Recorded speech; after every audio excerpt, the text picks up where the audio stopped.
How do I soundproof this outbuilding for acoustic drums? So let's take a look inside. This is a single brick construction. They've put a new tiled roof on and it's a concrete floor. First thing to note is you will need to insulate that floor with 50mm insulation by means of a floating floor. And that's done after you've soundproofed all the walls and ceiling. It's the last thing that you put on. If you put in 50mm sound insulation to the floor, the finished floor height will be around 75mm. That's the space loss to the floor. To the ceiling, you need 200mm. That's what we know is required to reduce the noise for acoustic drums. You need to get this ceiling up to the same spec as the walls plus a floating frame. Because it's a single brick construction, I would recommend sound deadening the brickwork with a 20mm rubber, maybe a viscoelastic membrane or a mass loaded vinyl. Sound deaden the brickwork and then build a floating room within a room. What I mean by that is a 25mm gap off of the walls that you've already sound deadened.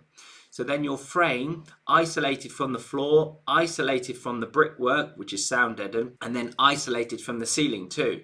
You'll have new rafters that will sit on that floating frame, giving you a 200mm space loss off of the ceiling. So you can see with this particular outbuilding, it's going to have very low ceilings. The first thing to note when soundproofing an outbuilding for acoustic drums is you will need to raise the floor by 75mm and you'll need to insulate the ceiling 200mm from the underside of the existing joist. With that amount of space loss required, it's very common that the roof will have to be raised to bring it up to the same spec as the walls.